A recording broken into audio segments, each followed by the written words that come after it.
Hello aspirants, स्वागत है आप सब लोगों का एग्जाम सेतु चैनल में। हम अपनी सीरीज में आर्टिकल 16 पे पहुंच गए हैं। देखिए, ये बिल्कुल मैं डिटेल में एनालिसिस करा रही हूँ। आर्टिकल 15 भी आपको और जगह देखने को नहीं मिलेगा, मैंने पूरा डिटेल में बताया है। इसी तरीके से मैं आर्टिकल 16 भी, चाहे समय थोड़ा सा ज़्यादा लग जाए लेकिन हम डिटेल में पढ़ेंगे। देखिए, आर्टिकल 16 क्या कहता है, इसे देखते हैं। ये इक्विटी को सपोर्ट करता है, इक्विटी का समर्थन करता है। मैंने आपको बताया था आर्टिकल 15 भी इक्विटी के बारे में बातें करता है और आर्टिकल 14 भी इक्विटी के बारे में बातें करता है। इक्विटी होता क्या है, मतलब कि हमको सबको बराबर लाना है। एक कास्ट है जिसको हम पिछड़ा कह रहे हैं, जो बैकवर्ड है, ठीक है। एक कास्ट है जो अपर जाति का माना जाता है। आपको पता है पहले के टाइम पे, जो हिस्ट्री में आप पढ़ते होंगे, वर्णा सिस्टम, 4 वर्ण होते थे, है ना। क्षत्रिय, शूद्र, ये इस तरीके से ब्राह्मण, इस तरीके से कास्ट बनाई हुई थी। 4 वर्णा सिस्टम होते थे, मतलब जो शूद्र लोग होते थे उनको बहुत ही पिछड़ा माना जाता था। तो इनको ब्राह्मण के बराबर लाना है, आप ऐसा मान के चले। मैं देखिए कास्ट पॉलिटिक्स में बिलीव नहीं करती, मैं आपको सिर्फ समझाने के लिए बोल रही हूँ। अब जो इन चीजों को बिल्कुल पिछड़ा माना जाता था और बहुत सारी चीजों से ये लोग वंचित रह जाते थे। ये कहीं पे पब्लिक प्लेसेस पे जा नहीं सकते, इनके बच्चे दूसरे बच्चों के साथ खेल नहीं सकते, ये कुएं तालाब वगैरह में उनके साथ शेयर नहीं कर सकते अपना सामान। तो इस तरीके से बहुत सारी जगह पे इनको वंचित रखा जाता था। इनको विद्यालय में नहीं जाने दिया जाता था, जिनकी वजह से इनकी एजुकेशन नहीं हो पाती थी और ये अपने लिए डिसीजन नहीं ले सकते थे। तो क्या किया भारतीय संविधान ने कि हमको इन लोगों को कुछ स्पेशल प्रावधान देके इनके बराबर लाना है, ठीक है। या मैं कास्ट को छोड़ के आपको एग्जाम्पल दूं, एक पर्सन है ए, एक पर्सन है बी। ये पर्सन हैंडीकैप है, ठीक है, इसको थोड़ी सी, ये विकलांग है या मैं कहूँ दिव्यांग है, ये इसको थोड़ी सी प्रॉब्लम है पाँव में। और ये व्यक्ति जो है ये बिल्कुल नॉर्मल व्यक्ति है, इसको कोई दिक्कत नहीं है, ठीक है। ये मान लो दृष्टिबाधित है, ये अंधा है, इसका विजन जो है वो ठीक नहीं है। अब इसको जिस एग्जाम में 60 मिनट मिलेंगे, इसको उस एग्जाम में 80 मिनट मिलेंगे। क्यों? ताकि बराबरी हो जाए दोनों की। इनको कुछ स्पेशल प्रोविजन देके इनके बराबर लाने की कोशिश की है, इसको इक्विटी कह रहे हैं हम। तो आर्टिकल 16 भी इक्विटी को सपोर्ट कर रहा है, ठीक है। ये स्वभाव में सकारात्मक है। सकारात्मक का मतलब यहाँ पे आपको शब्दों का यूज नहीं मिलेगा, यहाँ शैल नोट नहीं लिखा हुआ, यहाँ लिखा हुआ है दैट राज्य को ये करना चाहिए। यहाँ ये नहीं लिखा हुआ राज्य को ये नहीं करना चाहिए, जैसे आर्टिकल 15 में लिखा हुआ था। आर्टिकल 15 स्वभाव में नकारात्मक है, आर्टिकल 16 स्वभाव में सकारात्मक है। आर्टिकल 16 सब क्लोज 1 क्या कहता है, देखो मैं पहले आपको आर्टिकल 16 से मैं आपको इंट्रोड्यूस करा रही हूँ, उसके बाद बताऊंगी ये आर्टिकल्स कैसे बने हैं और इसके अंदर जितने प्रोविजन संशोधन करके जोड़े गए हैं वो कहाँ से आए हैं। आर्टिकल 16 सब क्लोज 1 ये कहता है कि रोजगार के अवसर में जो पब्लिक यानी सरकारी काम जो होते हैं, जो सरकारी रोजगार है, पब्लिक एम्प्लॉयमेंट है, उसके अंदर सभी को समानता के अवसर मिलने चाहिए, सभी को बराबर अवसर मिलना चाहिए। ऐसा नहीं कि ये इस जाति का है तो ये काम नहीं कर सकता, ये इस मूल वंश से आता है, इस रेस का है तो ये काम नहीं कर सकता, ये इस लिंग का है तो ये काम नहीं कर सकता। तो ऐसा नहीं, सभी को रोजगार में समान अवसर मिलने चाहिए, आर्टिकल 16 सब क्लोज 1 के अंदर लिखा हुआ है। अब अवसर सभी को है, जैसे कि एग्जाम मान लो एसएससी का है, या मैं कहूँ एग्जाम है एचपीएससी का है, या मैं कहूँ एग्जाम यूपीएससी का है, अवसर तो सभी को समान मिलते हैं। अवसर सभी को समान मिलता है, वही फॉर्म सारे बच्चे भर रहे हैं, चाहे कितने ही बच्चे फॉर्म भर दो, डजेंट मैटर। अब सीट्स निर्धारित है, जो जितनी मेहनत करेगा उसको उस हिसाब से रिजल्ट मिल जाएगा। यानी कि अवसर तो सबको दिया ना, ऐसा थोड़ा ना कहा है कि आप नहीं दे सकते, आप भर सकते हो फॉर्म। तो आर्टिकल 16(1) क्या कहता है, सभी को रोजगार में अवसर की समानता होगी। आर्टिकल 16(2) क्या कहता है कि रेस यानी कि मूल वंश, आपका वंश क्या है, आपकी जाति क्या है, आपका लिंग क्या है, आपका जन्म स्थान क्या है, आपका धर्म क्या है, आपका रहने का स्थान क्या है, आपका डिसेंट क्या है यानी कि आपका मूल वंश क्या है, इनके आधार पे आपको रंग भेद हुआ, जाति हुई, लिंग हुई, जन्म स्थान हुआ, धर्म हुआ, रहने का स्थान हुआ या आपका मूल वंश हुआ, केवल ओनली इन आधार पे पब्लिक एम्प्लॉयमेंट में यानी कि रोजगार के अवसरों में आपसे कोई भेदभाव नहीं किया जा सकता। केवल यही आधार है, जैसे आर्टिकल 15 सब क्लोज 2 के अंदर कुछ आधार दिए हुए थे, इसी तरीके से आर्टिकल 16 सब क्लोज 2 में आधार दिए हुए हैं। केवल यही आधार है जिनके बेस पे आपके साथ कोई भेदभाव नहीं किया जा सकता। आर्टिकल 16 सब क्लोज 3 क्या कहता है कि पार्लियामेंट चाहे तो संसद किसी राज्य या केंद्र शासित प्रदेश या स्थानीय प्राधिकरण या अन्य प्राधिकरण के लिए कुछ नियुक्तियों के लिए एक शर्त के रूप में निवास निर्धारित कर सकती है। क्या मतलब हुआ कि पार्लियामेंट चाहे तो किसी भी स्टेट गवर्नमेंट को, किसी भी लोकल गवर्नमेंट को, किसी और अथॉरिटी को, किसी केंद्र शासित प्रदेश को या किसी भी अथॉरिटी को ऐसी शक्ति दे सकता है कि आप निवास स्थान के आधार पे रोजगार के अंदर लोगों के लिए आरक्षण ला सकते हो। जैसे आप देखते होंगे जो स्टेट लेवल के एग्जाम होते हैं, जैसे मैं राजस्थान की बात अगर करूं तो वहां पे राजस्थान के बच्चों को कोटा मिला हुआ है कि इतना प्रतिशत कोटा, मतलब इतनी सीटों पे केवल राजस्थान के ही बच्चे बैठेंगे। जैसे आपने रिसेंटली सुना होगा हरियाणा क्या कर रहा है, 75% सीटें जो है वो आरक्षित कर रहा है सिर्फ हरियाणा के बच्चों के लिए। तो ये सब क्या है, ये कहां से आया, ये 16(3) से आया। पार्लियामेंट चाहे तो राज्यों को, केंद्र शासित प्रदेशों को, लोकल अथॉरिटी को ये पावर दे सकता है कि आप स्थान के आधार पे, उनके रेजिडेंस के आधार पे, उनके डोमिसाइल के आधार पे कुछ सीटें आरक्षित कर सकते हो, कुछ एम्प्लॉयमेंट्स के अंदर, कुछ रोजगारों के अंदर उनको कुछ अलग स्पेशल पावर्स उनको दे सकते हो। तो 16(3) क्या कहता है, 16(1) क्या कहता है, 16(2) क्या कहता है, ये हमने देखा। अब असली कहानी शुरू होती है 16(4) से। पहले समझते हैं 16(4) क्या कहता है और फिर ये कहां से आए प्रोविजन, उसकी बात करेंगे।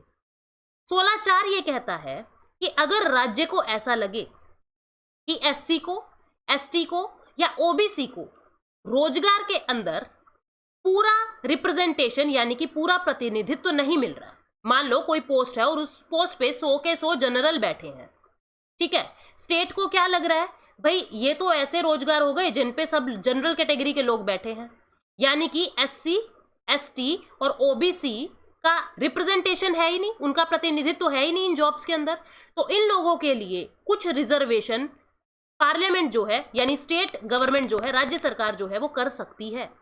16(4) ये बातें कहता है। यहां राज्य, आप केंद्र को ही मान के चलें कि केंद्र भी ऐसे कानून बना सकता है कि SC, ST, OBC के लिए अगर किसी नौकरी के अंदर उनका पूरा प्रतिनिधित्व नहीं दिख रहा है, मतलब कि पर्याप्त प्रतिनिधित्व नहीं दिख रहा है, तो उनके लिए रिजर्वेशन किया जा सकता है। 16(4) में ये बातें हैं। ये मैं आपको बता रही हूं जो अभी तक संविधान में है, इनमें से बहुत सारी चीजें बदल गई है, मैं उनको अभी बताऊंगी, बिल्कुल लेटेस्ट पॉइंट पे लेके आऊंगी आपको कि आज के टाइम पे रिजर्वेशन का क्या मामला है। 16(4)(a) क्या कहता है, ये 77वें संवैधानिक संशोधन से जुड़ा हुआ था और इसके अंदर ऐसा कहा था केवल इनिशियल अपॉइंटमेंट के अंदर, मतलब कि जब आपको पहली बार नौकरी मिलती है केवल तब तो आपको आरक्षण मिलेगा ही मिलेगा, तब तो SC, ST, OBC को आरक्षण मिलेगा ही मिलेगा। साथ में जब प्रमोशन की बातें आएंगी यानी कि पदोन्नति की बातें आएंगी तब भी आपको प्रमोशन मिलेगा, तब भी आपको रिजर्वेशन मिलेगा। यानी कि प्रारंभिक जब आप किसी नौकरी को ज्वाइन करते हो, एग्जामिनेशन के अंदर आपको आरक्षण मिलेगा, साथ में प्रमोशन के अंदर भी आपको रिजर्वेशन मिलेगा, ऐसा आर्टिकल 16(4)(a) में लिखा था। लेकिन इसके अंदर भी कुछ बदलाव हो गए जिनको हम अभी समझेंगे। 16(4)(b) बैकलॉग वैकेंसी की बात करता है, बैकलॉग रिक्त के बारे में बात करता है, मैं इसको बताऊंगी अभी क्या है। 16(5) ये कहता है कि कोई रिलीजियस इंस्टीट्यूशन है, जैसे कि मदरसा है या मैं कहूं कोई कॉवेनेंट स्कूल है, कॉवेनेंट स्कूल जो पारसी धर्म या पारसी ईसाई धर्म के ऊपर डिपेंड करते हैं, क्रिश्चियंस का स्कूल होता है, ठीक है, कॉवेनेंट पर्टिकुलर क्रिश्चियनिटी को फैलाता है। मदरसा मुस्लिम धर्म के आधार पे बनते हैं मदरसा, मतलब जो ऐसे इंस्टीट्यूशन है, रिलीजियस इंस्टीट्यूशन है जो, वो ऐसा कह सकते हैं कि पर्टिकुलर रिलीजन का ही व्यक्ति यहाँ पे नौकरी करेगा। फॉर एग्जाम्पल ये मंदिर है, ठीक है, ये एक रिलीजियस इंस्टीट्यूशन है, जैसे कि ये एक धार्मिक संस्थान है मंदिर, धार्मिक संस्थान है मंदिर। तो यहां पे ये बात हो सकती है कि जो पंडित बैठेंगे वो ब्राह्मण ही बैठें, जो पंडित बैठेंगे वो ब्राह्मण ही बैठें, या फिर मान लो कोई, मैं कहूं कोई मस्जिद है, ठीक है, या मैं मस्जिद भी छोड़ो, मैं कह रही हूं कोई वक्फ बोर्ड है, वक्फ बोर्ड है, ये क्या है, ये एक मुस्लिम संस्थान है, वक्फ बोर्ड एक मुस्लिम संस्थान है। तो क्योंकि ये एक मुस्लिम संस्थान है तो यहाँ पे रूल बन सकता है कि जो भी इसके मैनेजर होंगे वो एक मुस्लिम ही हो, ये जरूरी है, वो ऐसा कानून बना सकते हैं, इसको आप उल्लंघन नहीं मानोगे। ये बात क्योंकि संविधान में लिखा हुआ है कि धर्म के आधार पे बनाए गए किसी भी इंस्टीट्यूशन के अंदर पोस्ट को धर्म के आधार पे आप फिक्स कर सकते हो। ठीक है, अब बातें यहां पे आती है, यहां पे कुछ नई चीजें आप ऐड हुई देखते हो। 16(4)A कहां से आया, 16(4)B कहां से आया, इसको समझिए। इससे पहले हमको कुछ पॉइंट्स समझने पड़ेंगे। हम समझते हैं क्या था, इसको समझिए। आर्टिकल 340 क्या कहता है? That the president may by order appoint a commission. राष्ट्रपति को यह ताकत है कि वो किसी आयोग की नियुक्ति कर सकता है, किसी कमीशन की नियुक्ति कर सकता है, ताकि वो कमीशन सोशली यानी कि सामाजिक रूप से और एजुकेशनली यानी कि शैक्षणिक रूप से अगर कोई पिछड़ी हुई जाती है तो उसके इन्वेस्टिगेशन के लिए किसी आयोग का गठन राष्ट्रपति के द्वारा किया जा सकता है। ऐसा अनुच्छेद 340 में लिखा हुआ है। इस अनुच्छेद 340 का प्रयोग करके काका कालेलकर नाम की समिति बनाई थी, जो पहला पिछड़ी जाति के लिए आयोग था, पहला पिछड़ा आयोग था, वो था काका कालेलकर समिति, जिसे 1955 में बनाया था। और इसने क्या कहा था? कास्ट बेस्ड क्लासिफिकेशन कर दो, इस जाति को ऐसा कह दो ये एससी है, इस जाति को कह दो ये एसटी है, इस जाति को कह दो ये ओबीसी है। कास्ट बेस्ड क्लासिफिकेशन बनाया था, लेकिन इनकी बातें किसी वजह से पूरी नहीं हो सकी थी और इनको लागू नहीं किया था। इन्होंने जो भी बातें कही थी इनको लागू नहीं किया था। 1978 में दूसरा बैकवर्ड आयोग आया, जिसको नाम दिया बीपी मंडल। मोरारजी देसाई की रिकमेंडेशन पे, मोरारजी देसाई के कहने पे, उनकी सिफारिश पे बीपी मंडल आयोग बनाया था। और इसको ये कहा गया कि तुम ओबीसी कैटेगरी को कैटेगराइज करो कि ओबीसी कौन होंगे, आपको ये बताना है, और उनको कितना आरक्षण दें, आपको ये बातें बतानी है। ठीक है, तो इन्होंने ओबीसी पे काम किया। इन्होंने क्या कहा कि ओबीसी कौन होंगे, अदर बैकवर्ड क्लास कौन होगी, अन्य पिछड़ा वर्ग कौन होगा, अदर बैकवर्ड क्लास, अन्य पिछड़ा वर्ग कौन होगा? ऐसे लोग जो एससी एसटी में नहीं आते लेकिन सोशली और एजुकेशनली यानी कि सामाजिक रूप से और शैक्षणिक रूप से पिछड़े हैं। कौन? जो एससी एसटी नहीं है लेकिन सामाजिक रूप से यानी कि सोशली और शैक्षणिक रूप से पिछड़े हुए हैं, उनको ओबीसी में डालो, वो ओबीसी कैटेगरी में आएंगे। इन्होंने अपनी रिपोर्ट 1980 में सबमिट की बीपी मंडल ने, और 1990 में इनकी रिपोर्ट को माना गया, क्योंकि 1980 में मोरारजी देसाई की सरकार गिर जाने से उनके द्वारा बनाए गए कमीशन की बातों को भी नहीं माना गया। और 1990 में जब वीपी सिंह की सरकार आई तब इनकी बातों को माना गया था। ठीक है, और बैकवर्ड कमीशन का जो ये बैठा था बीपी मंडल आयोग, इनका क्या कहना था, इनकी रिपोर्ट क्या थी? इन्होंने ये कहा, रिपोर्ट ने यह निष्कर्ष निकाला कि 44% remaining Hindus are socially and educationally backward. क्या कहा? जैसे कि मान लो टोटल 100 लोग हैं, ठीक है, इनमें से एससी एसटी भी आ गए। अब बचे हुए जितने हिंदू लोग हैं, पहले मैं हिंदू की बात कर रही हूं, बचे हुए जितने भी हिंदू लोग हैं उनमें से कुछ हिंदू तो यहां आ गए, कुछ हिंदू तो यहां आ गए। बचे हुए जितने भी हिंदू लोग हैं उनमें से 44% लोग सोशली यानी कि सामाजिक और एजुकेशनली यानी कि शैक्षणिक तरीके से पिछड़े हुए हैं। अब हम बात करें नॉन हिंदू की। अब नॉन हिंदू कुछ एससी एसटी में भी आ गए, कुछ नॉन हिंदू एससी एसटी में भी आ गए। ऐसे नॉन हिंदू जो एससी एसटी में नहीं है, उनमें से 8% लोग ऐसे हैं जो सोशली और एजुकेशनली बैकवर्ड है। कहने का मतलब ये है 44% हिंदू लोग अभी भी ऐसे हैं जो एससी एसटी में नहीं आते लेकिन पिछड़े हुए हैं, और 8% नॉन हिंदू ऐसे हैं जो एससी एसटी में नहीं है लेकिन पिछड़े हुए हैं। यानी कि टोटल 52% लोग, 44 ये और 8 ये, टोटल 52% लोग ऐसे हैं जो एससी एसटी में नहीं आते लेकिन फिर भी पिछड़े हुए हैं। इनको क्या कहा? इनको ओबीसी कह दो, इनको अदर बैकवर्ड क्लास कह दो, और इनको 27% रिजर्वेशन दे दो, ऐसा कहा बीपी मंडल आयोग ने। तो बीपी मंडल आयोग यानी कि 1990 तक, 1990 में जब इनकी रिपोर्ट की बात मानी तो रिजर्वेशन कैसा था? रिजर्वेशन कैसा था इसको समझिए। रिजर्वेशन था, एससी को मिला था 15%, एसटी को मिला था 7.5%, अदर बैकवर्ड क्लास को मिला था 27%। जब आप इनका टोटल करेंगे तो इनके टोटल में आप पाएंगे कि 49.5% जो आरक्षण है वो सीटें आरक्षित हो जाएंगी। जैसे कि किसी पोस्ट पे अगर 100 सीटें हैं, किसी पोस्ट के लिए 100 सीटें हैं, तो उनमें से 15 सीटों पे एससी बैठेंगे, उनमें से 27 सीटें ओबीसी के लिए हैं, और उनमें से 7.5 सीटें जो हैं वो एसटी के लिए है, 7 से 8 सीटें एसटी के लिए है। बची हुई 50.5 सीटें जो है वो अनरिजर्व्ड कैटेगरी के ऊपर है, जिस पे सभी लड़ाई करेंगे, ऐसा बीपी मंडल आयोग के कमीशन के बाद कहा।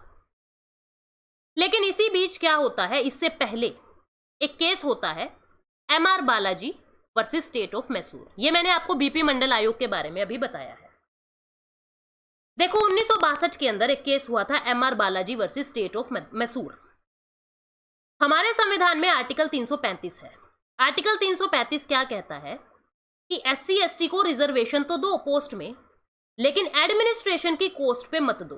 कि SC ST को आरक्षण तो दो, लेकिन प्रशासन की दक्षता की कीमत पर नहीं होगा। क्या मतलब हुआ, मान लो स्टेट के पास फंड नहीं है, स्टेट के पास फंड नहीं है, लेकिन आप सिर्फ लोगों को आरक्षण देने के लिए, SC ST को आरक्षण देने के लिए, सिर्फ इनको आरक्षण देने के लिए, ऐसा नहीं है कि आप नौकरी बढ़ा देंगे, आप ऐसा नहीं है कि अगर ये लोग योग्य नहीं है, अगर ये जो आरक्षित सीटें हैं इनमें कुछ लोग योग्य नहीं है, लेकिन सिर्फ आरक्षण के लिए आप इनको इन सीटों पे बिठा दें, तो इससे तो हमारी प्रशासनिक सेवाएं जो है, जो हमारी प्रशासन है, वो प्रभावित होगा।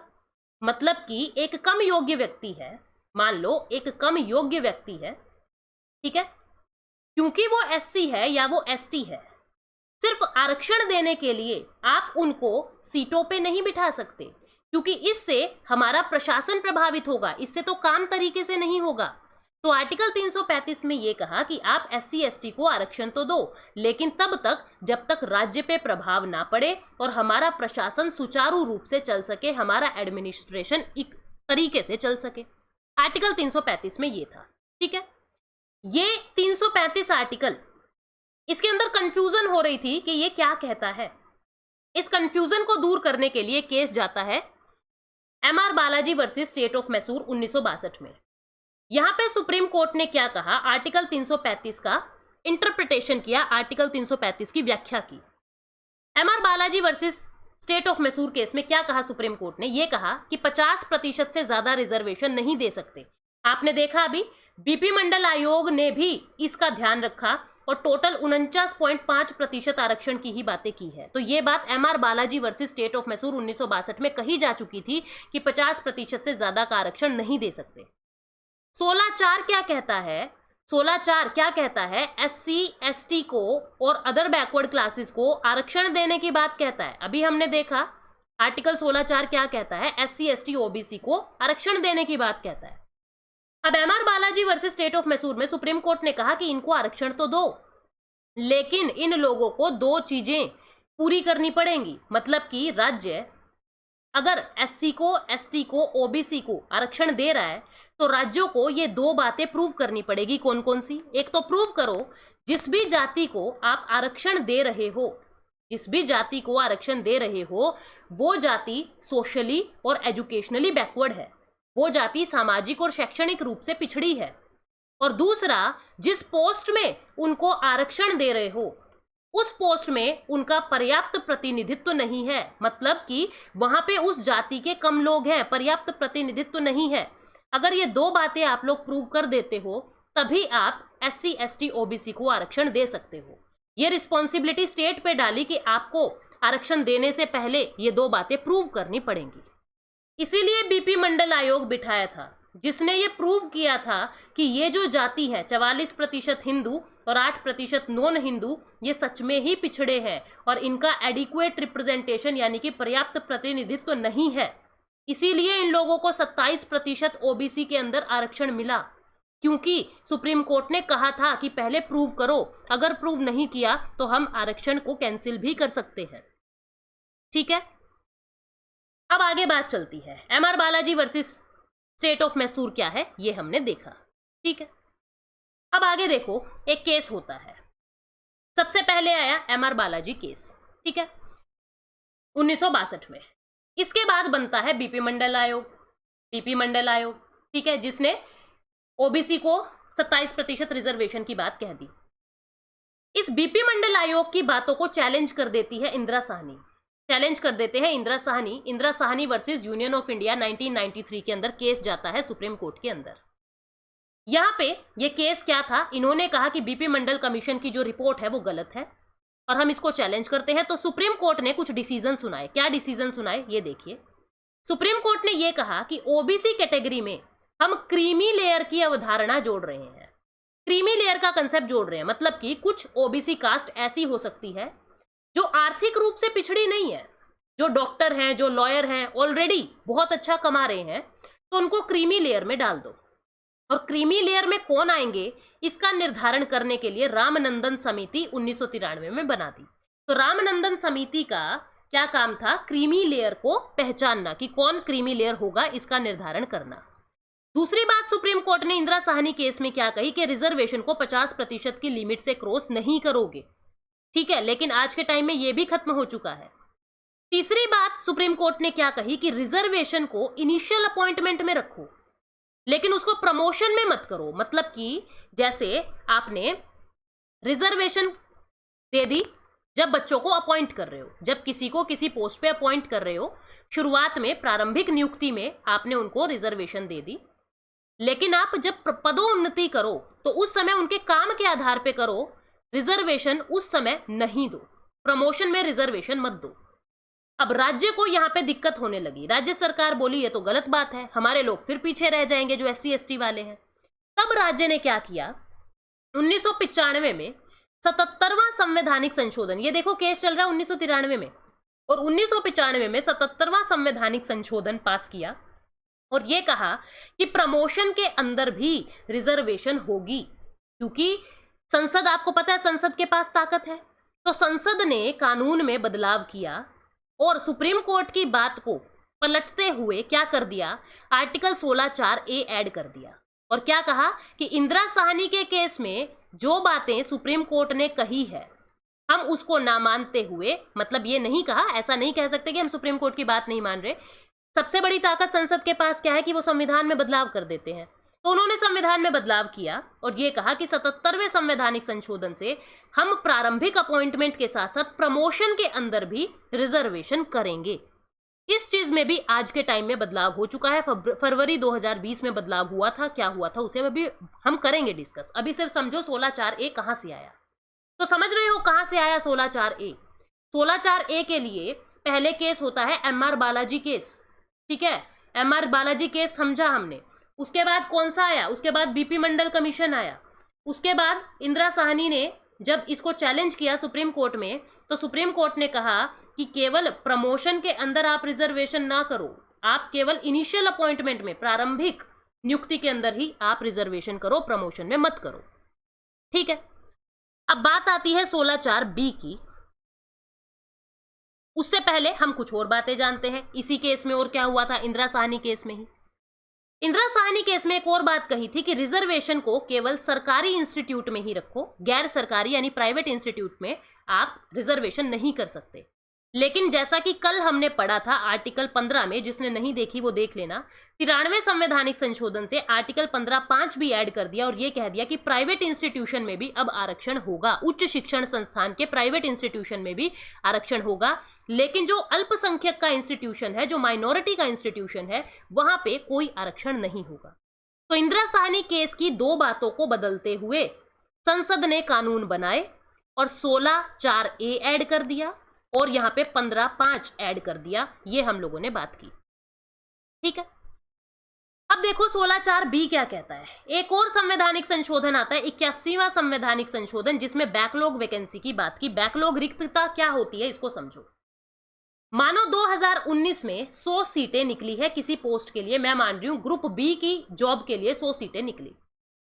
इसकी 50% सीट जो है वो आरक्षित होंगी, ठीक है। इसकी 50% सीट आरक्षित है, यानी कि 50 सीट जो है वो आरक्षित है और 50 सीट जो है वो आरक्षित नहीं है।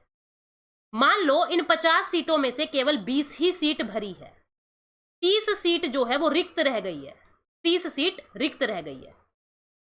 अब 2020 में फिर से 100 सीटें निकली उसी पोस्ट के लिए, वहां पे फिर से 50 सीट जो है वो आरक्षित करनी थी और 50 सीट जो है वो अनारक्षित रखनी थी, रिजर्व नहीं करनी थी। ये रिजर्व्ड थी, ये नॉट रिजर्व्ड थी।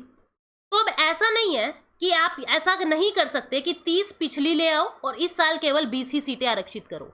इन 30 सीटों को अलग से रख दो, 50 सीटें आपको ये आरक्षित करनी ही करनी है और 30 पिछली भरनी है, यानी कुल मिला के अब 80 सीट आपको भरनी है और ये 50 सीट ये अनारक्षित नॉन रिजर्व्ड रहेंगी। मतलब कि आप पिछली कैटेगरीज को, पिछली रिक्त पदों को इसमें इंक्लूड मत करो, उनको अलग से रखो। ये था बैकलॉग वैकेंसी जो 2000 के अंदर 81वें संवैधानिक संशोधन 16(4)B में ऐड हुआ। ठीक है, 16(5) क्या है ये हम लोगों ने देख लिया।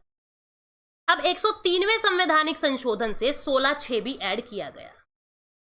यहां पे क्या लिखा गया कि रोजगार में भी राज्य सरकार अपने हिसाब से ईडब्ल्यूएस कैटेगरी को, जिसको नहीं पता ईडब्ल्यूएस कैटेगरी क्या है, मेरी कल की वीडियो देखो, उनको समझ आ जाएगा, लास्ट के 2 मिनट देख लेना। ईडब्ल्यूएस कैटेगरी को अप टू 10% आरक्षण दे सकते हैं रोजगार में। अप टू 10 का मतलब मैंने आपको बताया था 2%, 3%, 4%, लेकिन अधिकतम 10%। देना कितना है इसका निर्धारण करेगी खुद राज्य सरकार। ठीक है, तो 16(6) से ईडब्ल्यूएस कैटेगरी को ऐड कर दिया 103वें संवैधानिक संशोधन में। और ये ईडब्ल्यूएस कौन होंगे ये देख लेना, जिनके पास 5 एकड़ से कम खेती की जमीन है, एग्रीकल्चरल जमीन है, और जिनकी फैमिली की इनकम, एक बंदे की नहीं कह रही, जिनकी पूरी फैमिली की इनकम 8 लाख प्रति वर्ष से कम है। और वो जो कोटा है, मतलब ऐसे जनरल कैटेगरी के लोग जिनकी वार्षिक आय 8 लाख प्रति वर्ष से कम है, और दूसरा उनके पास 5 एकड़ से कम की जमीन है, 5 एकड़ से कम की जमीन है, उसको ईडब्ल्यूएस कैटेगरी में लेंगे। और ऐसे लोगों को 10% रिजर्वेशन रोजगार में दिया जाएगा, अप टू 10%, अधिकतम है 10%। कितना देना है 10% तक, ये राज्य सरकार निर्धारित करेगी।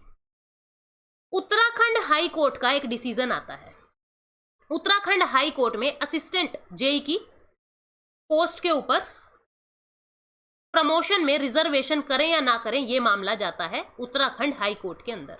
ठीक है, अब राज्य ने क्या किया, यहां पे जब इन असिस्टेंट जेई की पोस्ट पे काम करना था, नियुक्ति करनी थी, तो प्रमोशन के अंदर इन लोगों को रिजर्वेशन नहीं दी और बिना आरक्षण के आधार पे इन लोगों का पदोन्नति कर दिया।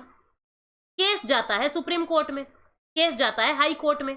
कौन सी हाई कोर्ट में? उत्तराखंड की हाई कोर्ट में। उत्तराखंड की हाई कोर्ट ने क्या कहा कि राज्य प्रमोशन में रिजर्वेशन दे, वो ऐसा नहीं कर सकता क्योंकि 16(4)A में लिखा हुआ है कि प्रमोशन में रिजर्वेशन देना पड़ेगा। तो हाई कोर्ट के अनुसार उत्तराखंड राज्य सरकार को प्रमोशन में रिजर्वेशन देना पड़ेगा और जेई के पक्ष में यह फैसला जाता है। अब राज्य सरकार ने, उत्तराखंड राज्य सरकार मैटर ले गई सुप्रीम कोर्ट में। सुप्रीम कोर्ट ने क्या कहा कि देखो, प्रमोशन के अंदर रिजर्वेशन देना है या नहीं देना है, प्रमोशन के अंदर रिजर्वेशन देना है या नहीं देना है, ये राज्य सरकार बताएगी और कोई नहीं निर्धारित कर सकता। और रिजर्वेशन यानी कि आरक्षण किसी का मौलिक अधिकार नहीं है। इसका मतलब क्या हुआ? किसी का फंडामेंटल राइट नहीं है। अगर किसी व्यक्ति को, किसी जाति को आरक्षण नहीं मिल रहा तो आप सुप्रीम कोर्ट में नहीं जा सकते, क्योंकि आरक्षण मौलिक अधिकार नहीं है। यह निर्धारण राज्य सरकार करेगी कि किसको आरक्षण मिलना चाहिए, किसको आरक्षण नहीं मिलना चाहिए। क्या मतलब है कहने का? कि राज्य सरकार निर्धारित करेगी कि इस जाति को मैं अपने राज्य में आरक्षण दूं या ना दूं, चाहे वो प्रमोशन की बातें हो, चाहे वो इनिशियल अपॉइंटमेंट की बातें हो, प्रारंभिक नियुक्ति की बातें हो, कैसी भी बातें हो, राज्य सरकार निर्धारित करेगी। दूसरी बात ये कही कि आरक्षण किसी का मौलिक अधिकार नहीं है, फंडामेंटल राइट नहीं है। अगर किसी को आरक्षण नहीं मिल रहा तो आप सुप्रीम कोर्ट में नहीं जा सकते। अगर राज्य किसी को आरक्षण दे रहा है, किसी जाति को आरक्षण दे रहा है, तो राज्य सरकार को प्रूव करना पड़ेगा कि वो सच में बैकवर्ड है, पहली चीज ये। और दूसरा, डाटा दिखाओ कि उनको नौकरी के अवसर नहीं मिल रहे या उस पर्टिकुलर पोस्ट पे उस जाति के लोग नहीं लगे हुए, यानी कि उनका एडिक्वेट रिप्रेजेंटेशन, पर्याप्त प्रतिनिधित्व नहीं है। अगर ये दो बातें आप प्रूव नहीं कर सके तो आप किसी जाति को आरक्षण नहीं दे सकते। और किसी जाति के पास ऑलरेडी आरक्षण है, आप बेवजह उनसे आरक्षण छीन भी नहीं सकते। वहां भी आपको प्रूव करना पड़ेगा कि ये लोग अब बैकवर्ड नहीं रहे इसलिए हम आरक्षण ले रहे हैं, या इन लोगों का पर्याप्त प्रतिनिधित्व है प्रत्येक पोस्ट में इसलिए हम आरक्षण ले रहे हैं। किसी को आरक्षण दे रहे हो तब भी प्रूव करो, किसी से आरक्षण ले रहे हो तब भी प्रूव करो। सारा मैटर राज्य सरकार के हाथ में दे दिया। अगर राज्य सरकार बेवजह भाई भतीजावाद के बेस पे किसी को रिजर्वेशन देता है तो मैटर सुप्रीम कोर्ट में जा सकता है और सुप्रीम कोर्ट राज्य के ऊपर केस कर सकता है कि भैया तुमने इस जाति को किस बेस पे रिजर्वेशन दिया है। तो याद क्या रखोगे, फरवरी 2020 के अंदर सुप्रीम कोर्ट ने अभी फाइनली क्या कहा है कि रिजर्वेशन किसी का मौलिक अधिकार नहीं है, मिलेगा तो राज्य सरकार देगी, नहीं मिलता तो आप सुप्रीम कोर्ट में नहीं आ सकते। राज्य सरकार इस बात की व्याख्या करेगी किसको मिलना चाहिए किसको नहीं मिलना चाहिए। तो ये बातें हमने अभी तक की। मैं आपको क्रक्स बता दूं, 16(1) ये कहता है सभी को रोजगार के समान अवसर प्राप्त है। 16(2) आधार बताता है किस किस आधार पे लोगों को भेदभाव नहीं किया जा सकता। 16(3) ये कहता है कि संसद किसी राज्य सरकार को, किसी लोकल अथॉरिटी को कानून बना के ताकत दे सकती है कि वो रेजिडेंस के आधार पे, डोमिसाइल के आधार पे रिजर्वेशन कर सकता है। 16(4) ये कहता है SC, ST, OBC को रिजर्वेशन देना चाहिए अगर उनका पर्याप्त प्रतिनिधित्व नहीं है तो। 16(4)A ये कहता है कि प्रमोशन के अंदर भी रिजर्वेशन दो, प्रमोशन के अंदर भी रिजर्वेशन दो। लेकिन फरवरी 2020 में सुप्रीम कोर्ट ने इस बात को खारिज करते हुए क्या कह दिया कि प्रमोशन के अंदर रिजर्वेशन देना है या नहीं देना ये राज्य सरकार बताएगी, वहां की राज्य सरकार डिसाइड करेगी। 16(4) भी बैकलॉग वैकेंसी की बात करता है, वो हमने देखा। 16(5) धार्मिक संस्थानों की बात करता है कि कोई धार्मिक संस्थान है तो पर्टिकुलर किसी धर्म के व्यक्ति को ही वहां पे नौकरी मिले ऐसा संभव हो सकता है। आर्टिकल 16(6) ये कहता है कि EWS कैटेगरी को 10% तक आरक्षित मिलेगा, 10% तक आरक्षण मिल सकता है, राज्य सरकार बताएगी कितना मिलेगा। ठीक है, याद रखें रिजर्वेशन किसी का मौलिक अधिकार नहीं है, ऐसी बात अभी सुप्रीम कोर्ट ने 2020 में कही है। तो ये पूरा आपका आर्टिकल 16 था। उम्मीद करती हूँ आपको समझ आया है, एक एक बात आपको समझ आई है। ठीक है, थोड़ा सा लंबा हो गया। Thank you so much, take care, bye bye.